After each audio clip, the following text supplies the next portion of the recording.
Salam sejahtera, terima kasih karena bersama dengan saya di Nazilin Unity Channel. SPRM beku akaun bernilai 218 juta sindiket tembakau. Wow. Sejak akhir-akhir ini, sejak Datuk Seri Anwar Ibrahim memimpin kerajaan ini, sejak negara kita dipimpin oleh kerajaan perpaduan Madani dan dipimpin oleh Anwar Ibrahim, SPRM bertindak begitu luar biasa. Tangkapan demi tangkapan yang kita tidak pernah tahu sebelum ini tiba-tiba berlaku. Tidak pernah sebebas ini SPRM di dalam negara Malaysia. SPRM kini bertindak penuh dengan integriti dan menakutkan ramai orang. Sebenarnya apabila SPRM ditakuti orang, itu satu tindakan yang baik. Asal sebut saja SPRM, semua orang bergegar lutut. Kalau dulu, seakan-akan SPRM ini satu permainan semata-mata. Tapi yang mengejutkan kita, siapa di dalam sindiket tembakau bernilai 218 juta ini. SPRM telah pun membekukan akaun tersebut. Sumber berkata, pegawai agensi penguatkuasa disyaki turut terbabit dalam sindiket ini. SPRM telah pun menyerbu syarikat dipercayai terbabit penyeludupan tembakau, rokok serta cerut di 14 lokasi sekitar Lembah Klang dan Johor semalam. Amatlah tidak berbaloi untuk menyokong semua orang yang suka dengan benda seperti rasuah ini, penyeludupan dan sebagainya. Yang paling kita tidak suka ialah ada pegawai agensi pula yang terlibat. Pegawai agensi penguatkuasa disyaki turut terbabit. Bagaimana itu boleh berlaku? Kita pun tak tahu. Sebelum kita teruskan ulasan ini, jangan lupa tinggalkan komen Anda dengan tanda pagar kami sayang Malaysia. Kami benci rasuah. Saya perkenalkan dulu kepada Anda semua, ini terapi imun transfer factor for life. Terapi imun yang meningkatkan daya imun badan kita sehingga 400%. Tapi secara umum dan ringkasnya, apabila imun badan kita lemah, apabila imun badan kita jadi bodoh, apabila imun badan kita tidak bertindak lagi dengan baik, maka kita kena penyakit. Apabila imun badan kita bodoh dan tidak bertindak kuat, penyakit akhirnya berakar dalam tubuh badan kita, lalu kita kena sakit dan tak sembuh-sembuh. Imun badan yang bodoh juga menyerang tubuh badan kita sendiri sehingga kita menderita. Tapi terapi imun ini memastikan imun badan kita berada pada tahap yang optimum, seimbang dan bijaksana, lalu mengenal mana satu kawan, mana satu lawan dalam tubuh badan kita. Penyakit yang sudah lama bertapak, berakar dalam tubuh badan kita akan dikenal pasti oleh imun badan kita, lalu kita sembuh daripada sebarang penyakit karena imun badan kita yang menghapuskan akar penyakit tersebut.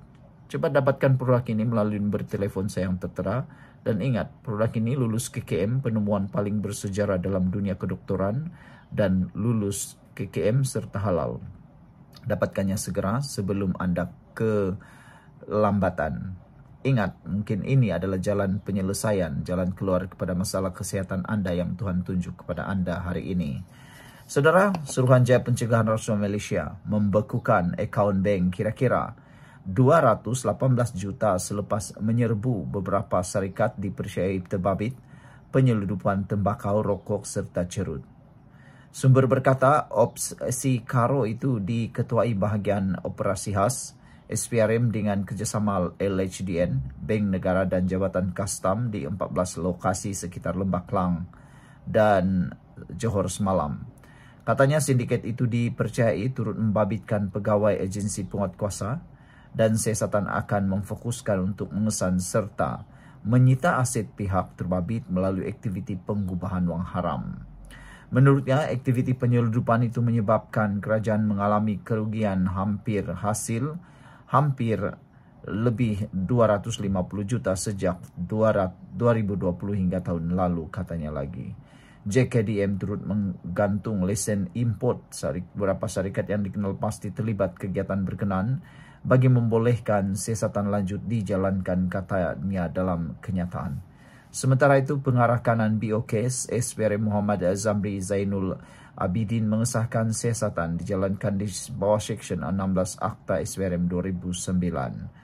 Beliau berkata SPM tidak akan berkompromi dengan pihak cuba mengaut keuntungan melalui rasuah, pengubahan wang haram, dan penyelundupan yang merugikan negara. Sekian untuk kali ini, jangan lupa tinggalkan komen Anda. Bye-bye. Salam sejahtera, terima kasih karena bersama dengan saya di Nazalin Unity Channel. Akhirnya Rafizi tampil mendedahkan apa sebenarnya yang berlaku sebelum serangan terhadap anak beliau berlaku.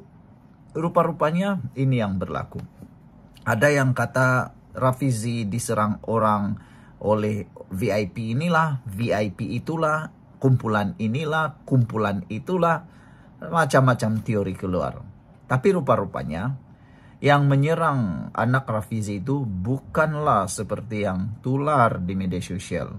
Rafizi sendiri tampil memberitahu siapa sebenarnya yang menyerang, mungkin menyerang, ataupun siapa sebenarnya yang menyebabkan serangan itu dan apa puncanya. Saudara-saudara sekalian, akhirnya Rafizi sekali lagi buka cerita. Beliau mendedahkan bahwa anaknya diserang lepas dapatkan maklumat berkaitan Farhas. Wah, ini luar biasa. Kata dalam satu lagi laporan di media sosial menyatakan bahwa maklumat tidak ada kena mengena dengan Ismail atau Khairi. Itu jelas Rafizi. Jadi kalau ada tular di mana-mana media sosial, kononnya serangan itu ada kaitan dengan maklumat Ismail Sabri atau Khairi, semuanya itu tipu belaka. Tiada kena mengena, kata Rafizi. Rafizi mendedahkan perjumpaannya dengan pembocor maklumat sebelum anaknya diserang berkaitan dengan ahli perniagaan Farhas Wafa Salvador Rizal Mubarak. Maklumat yang diberikan adalah bersabit Farhas Wafa Salvador, bekas setiausaha politik kepada Datuk Seri Anwar Ibrahim dan mengenai urus niaga syarikat-syarikatnya, dedah bekas Menteri Ekonomi itu.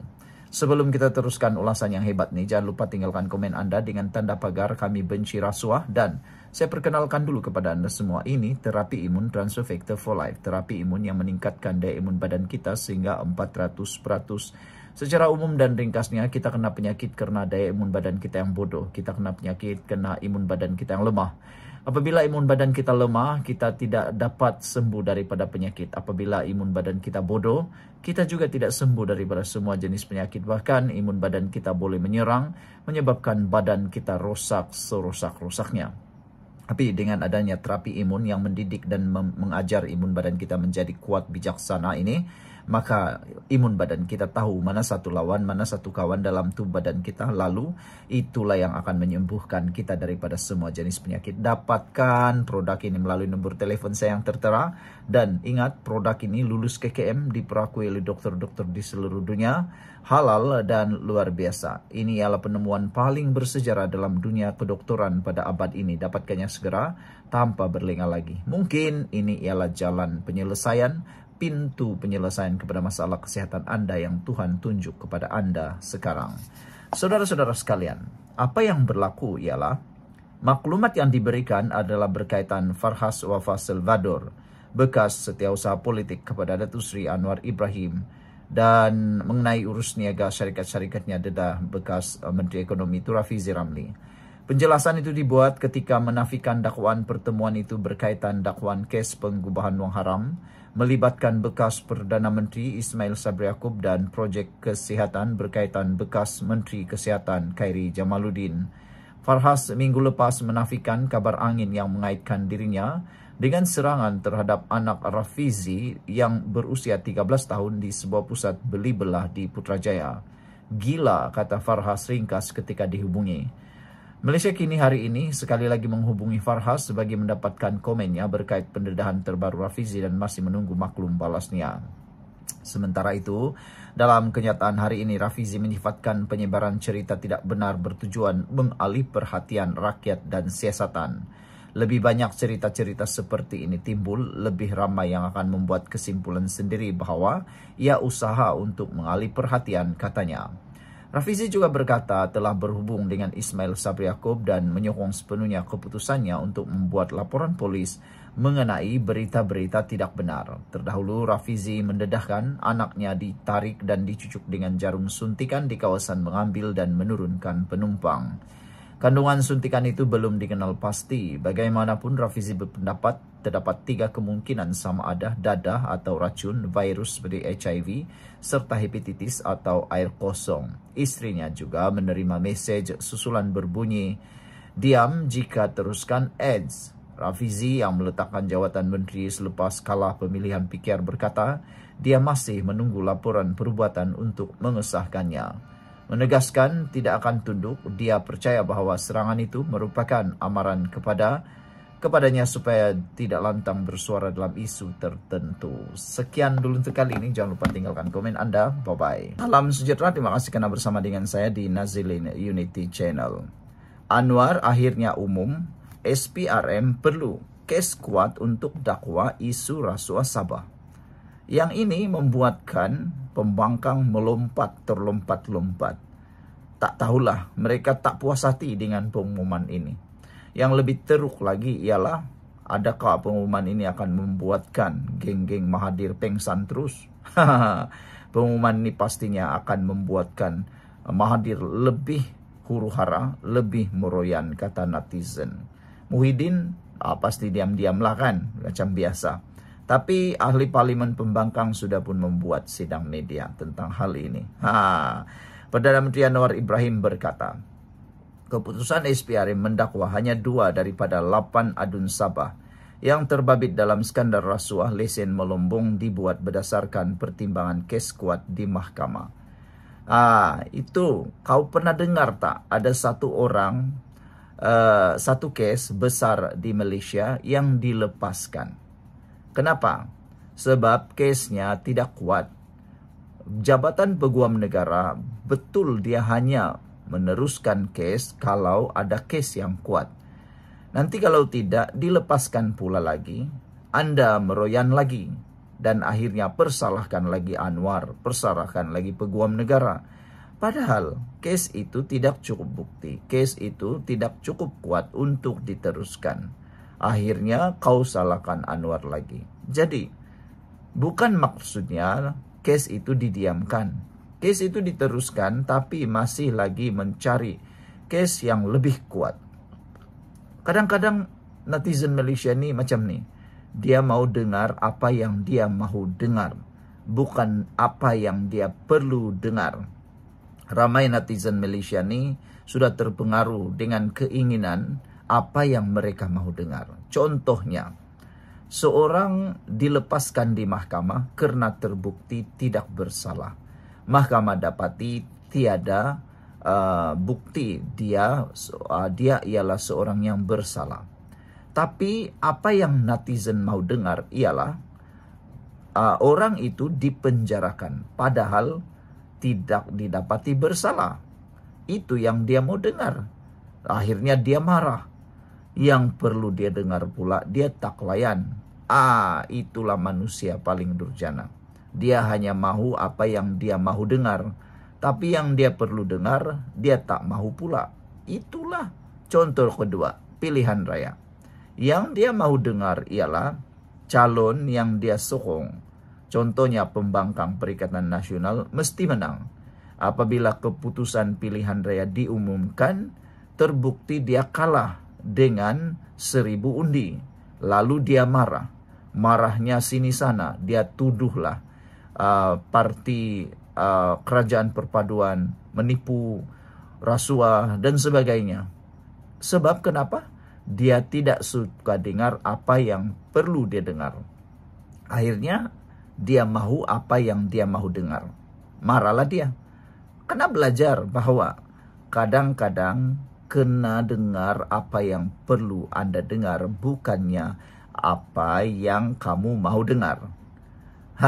Kena belajar perkara itu. Saudara-saudara sekalian, Anwar yang menjawab soalan Ronald Kiandi berkata, ini berdasarkan justifikasi SPRM apabila dia bertanya, skandal yang pertama kali didedahkan oleh ahli perniagaan yang bertukar menjadi pemberi maklumat Albert Tay yang turut didakwa bersama 2 lagi adun GRS. 8 adun dikaitkan liputan video itu. Tapi apabila SPRM melihat kes mesti kuat untuk didakwa.